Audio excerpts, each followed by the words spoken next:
Welcome to Fast Effect Double Speed Magic the Gathering from ELD's Time Vault Games in Bellingham, Mass. Here we have Carl on Bug Zenith leading out with a Noble Hierarch versus Thomas on something called Boomer Midrange. We'll see what that entails. Looks like a Goyf and a Bolt. Some type of creature-based strategy.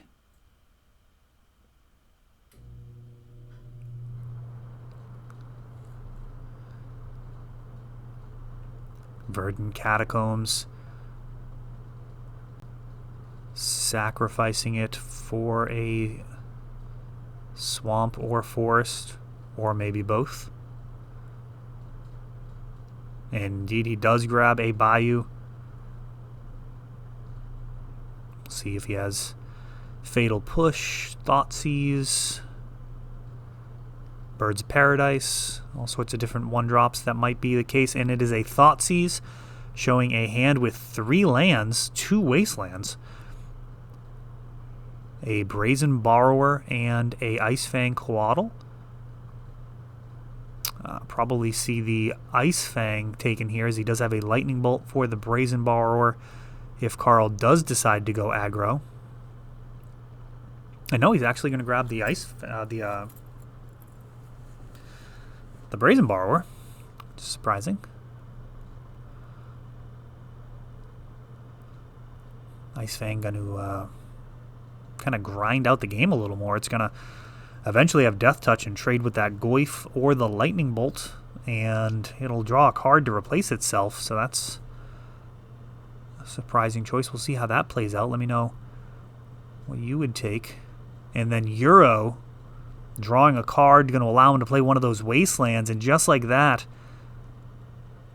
Thomas has 0 permanents on board versus Carl's 3 and now 2 permanents.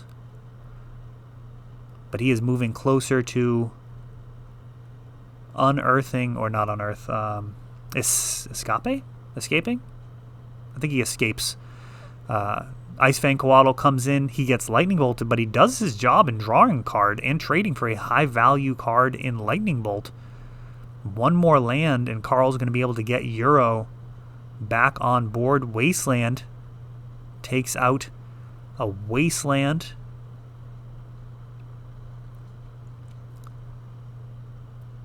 And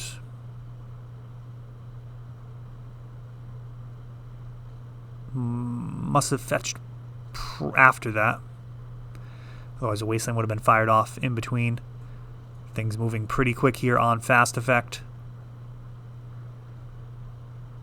Wastelanding a Wasteland, really only a play when you don't have any non-basics that they can respond with. And now Euro coming down. Be able to play another land from his hand. It's going to be a tropical island. And Ice Fang chips in there, but the 6/6 Titan, a very, very real threat. Draws cards, gains life, is gigantic.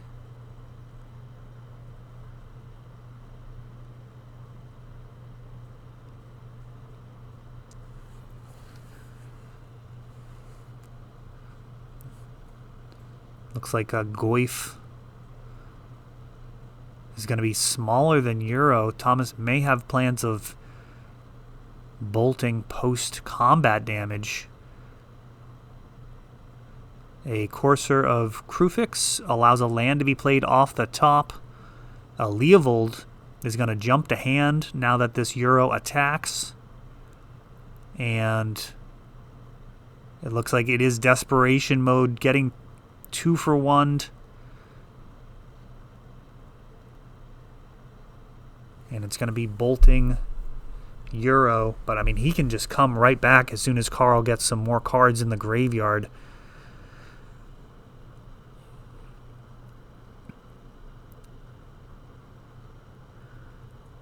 Bolt clears him.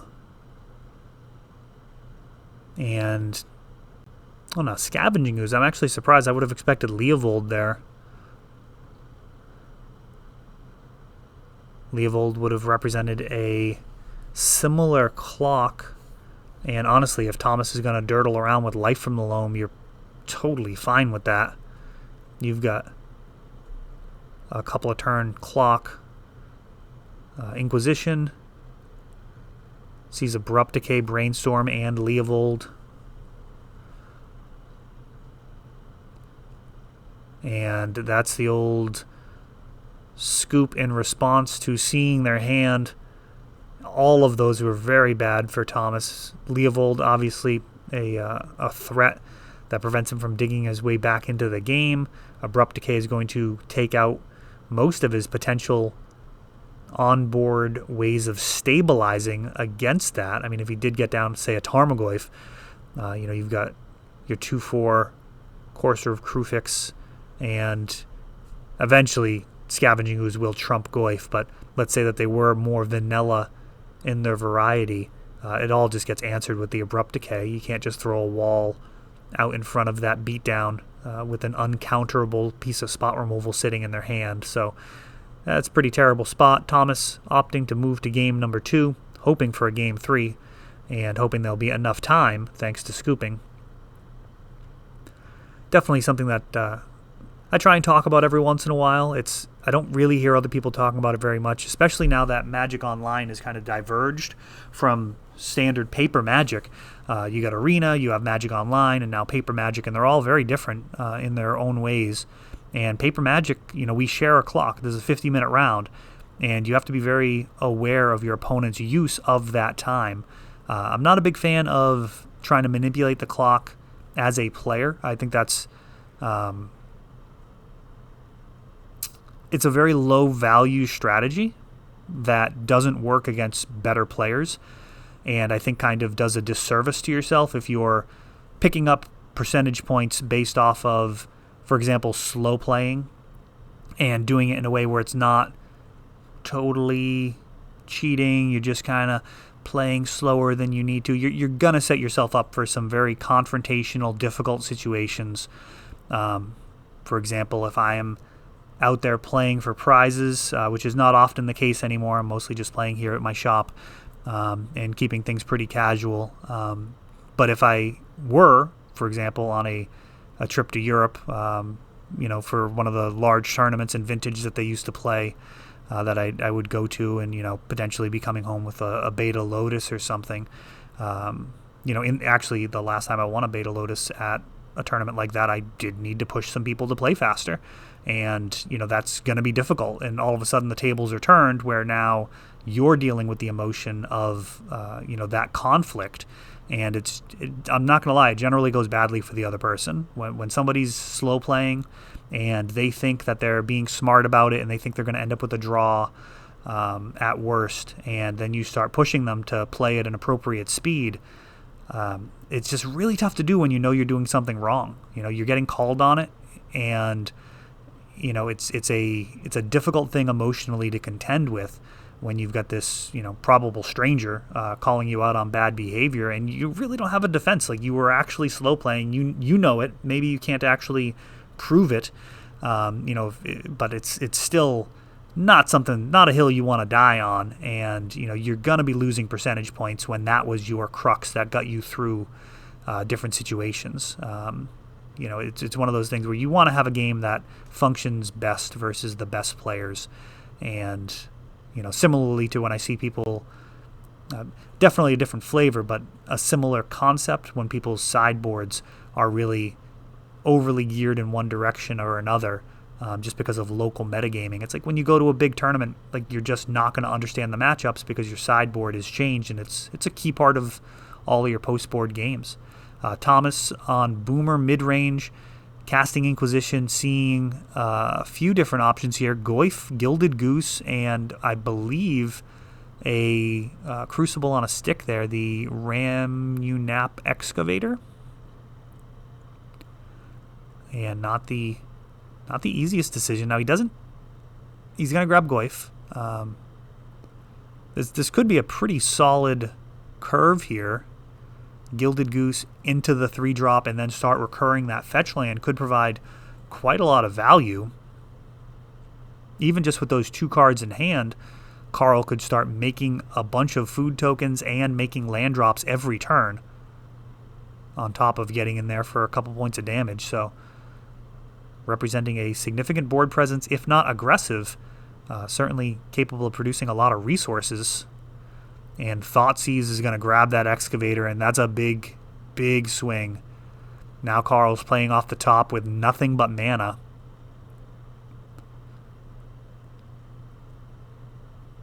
Though it looks like Thomas might also only have mana. And Leovold, like a champion, right off the top. Thomas reading through that, making sure it's as bad as he thinks it is. He's going to have to bolt this Leovold and let Carl draw a card.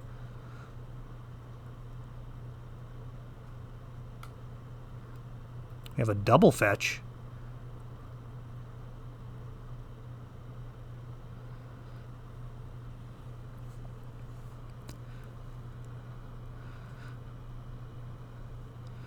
Snow Basics. All the rage now in Legacy. There's so many cards that work with it. Dead of Winter, a very interesting one.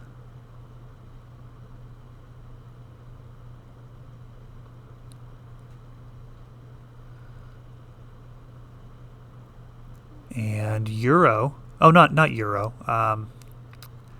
I don't know his name. Let me know the name of the Black Red Titan. I'll try and look it up now. But this is Fast Effect, so things are going to be moving pretty quick on camera. 3 damage from Leovold. And now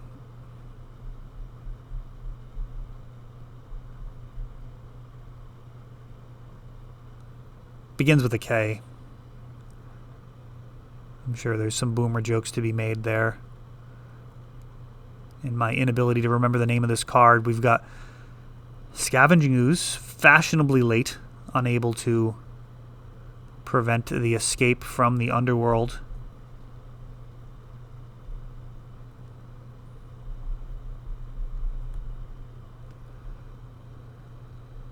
Kroxa. Going to be going after Carl's hand.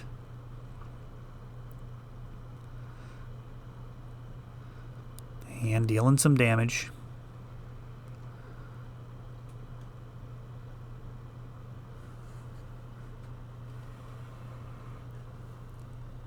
These Titans, so powerful. I'm curious when they're going to introduce the rest of them. I guess they had a whole cycle of them. And, I mean, these two are incredibly potent magic cards. I wonder if the rest of them will be so easily accessible. I mean, being able to just essentially evoke them at 2 mana. Plague Engineer.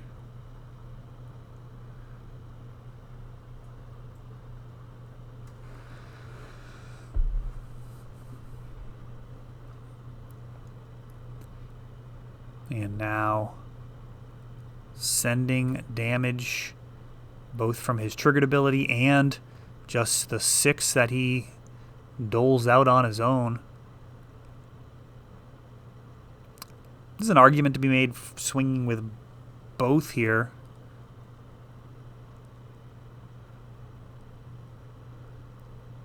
So Leovold's getting cleared. A little bit of life gained. And now a choke. Going after that tropical island, which I think the forest actually could have been tapped instead. That feels a little bad. Ooh, an Abrupt Decay.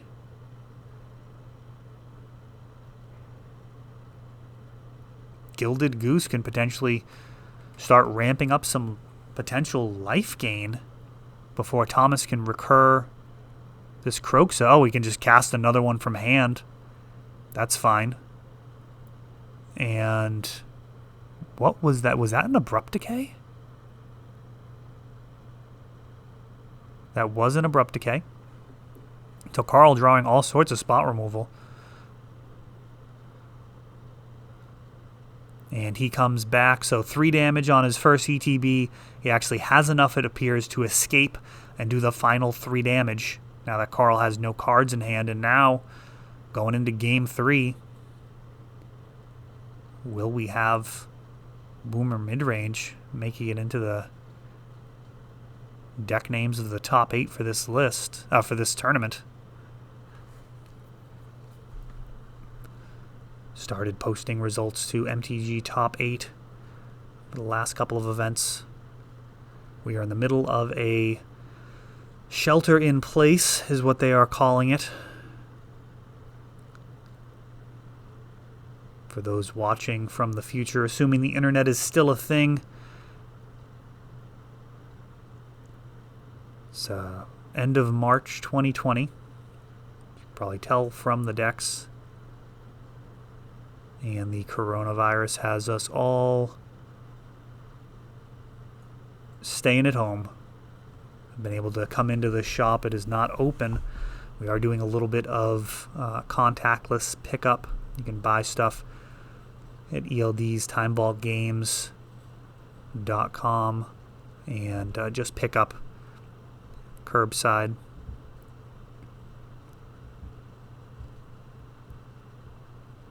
Been building up the website portion of the business slowly.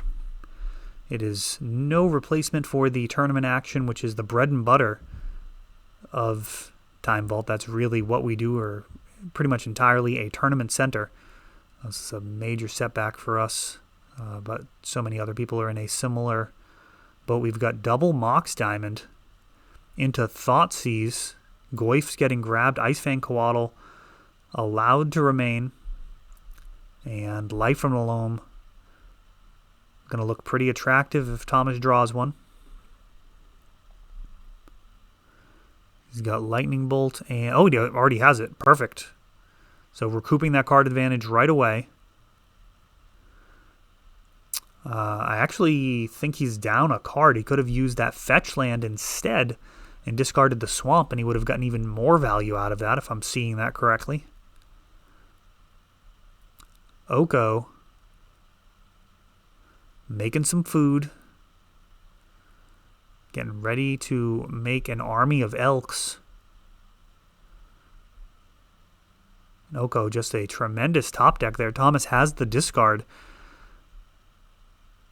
But I think right now in Legacy, discard serving kind of a different function than it has in the past. It's primarily just to make sure that they don't have a counterspell in hand, so you can actually win the game. I think in general, trying to control your opponent with discard is kind of moved in a weaker direction. Euro coming out, providing a variety of advantages, a land drop, life, and an extra card.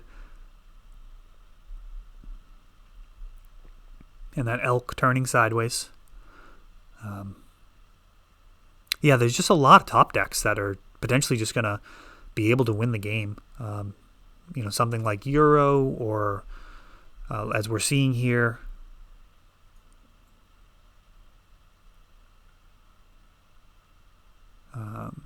Oko just really going to take the game over on his own. I mean, he can just make an endless stream of elks. That Lightning Bolt not going to be enough to turn the tide. He's got 7 loyalty, which is quite odd. I mean, he does not look like a particularly loyal fellow, but man, does he have just a huge amount of loyalty counters. Just ice skating uphill, hitting him for 2, largely irrelevant, just going to go back up to 7. All you're doing is stopping him from ramping up to, 20 plus loyalty. Life from the Loam, dredging back. Great synergy with the Kroxa, being able to dredge him into the graveyard and then cast him from the graveyard. Life from the Loam, getting back 3 lands, full value this time. Wasteland, no good targets. A fetch land, but not really worthwhile. Again, Oko down to 5. Still plenty of loyalty. Next turn he'll be able to make that food into a 3/3 elk. And Carl playing around this wasteland, grabbing basics.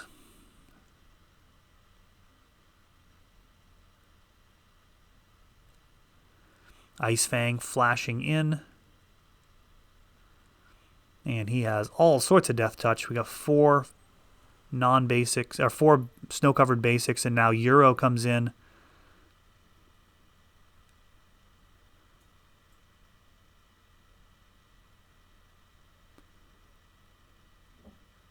Has a similar feel to Gurmag Angler in some ways. I mean, you're removing cards to get this extra value out of them, except you're casting them from the graveyard. It's so bananas.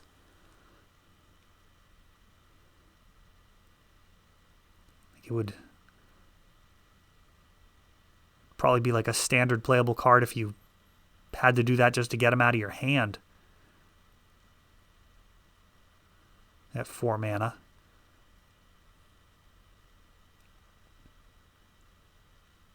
He is just gigantic. And Titania? I think it is. She's the one that makes elementals? Like 4/4s?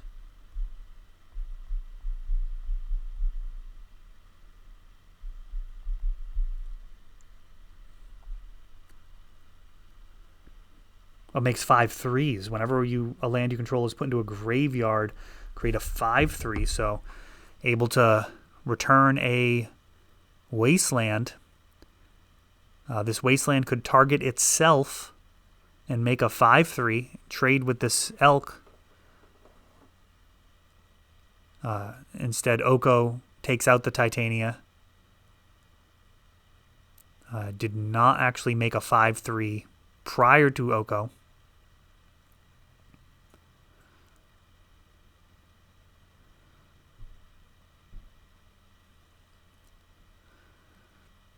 So yeah, Wasteland able to target itself. Not sure if Thomas aware of that obscure rule interaction.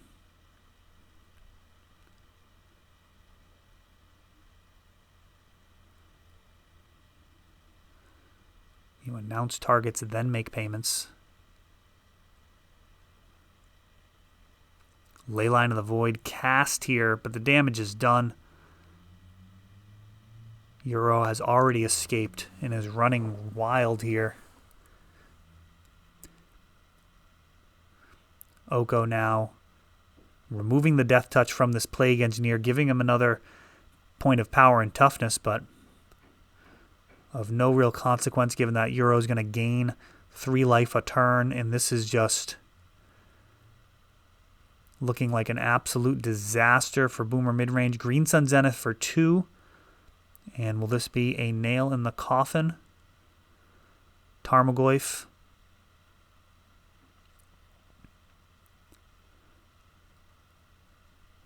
Green Sun Zenith actually shuffles twice. This is a little bit of a weird interaction with like Kosi's Trickster and other things that count times of things being shuffled. Kroxa coming in. And will be coming back, but this is going to be too little too late, I fear, for Thomas.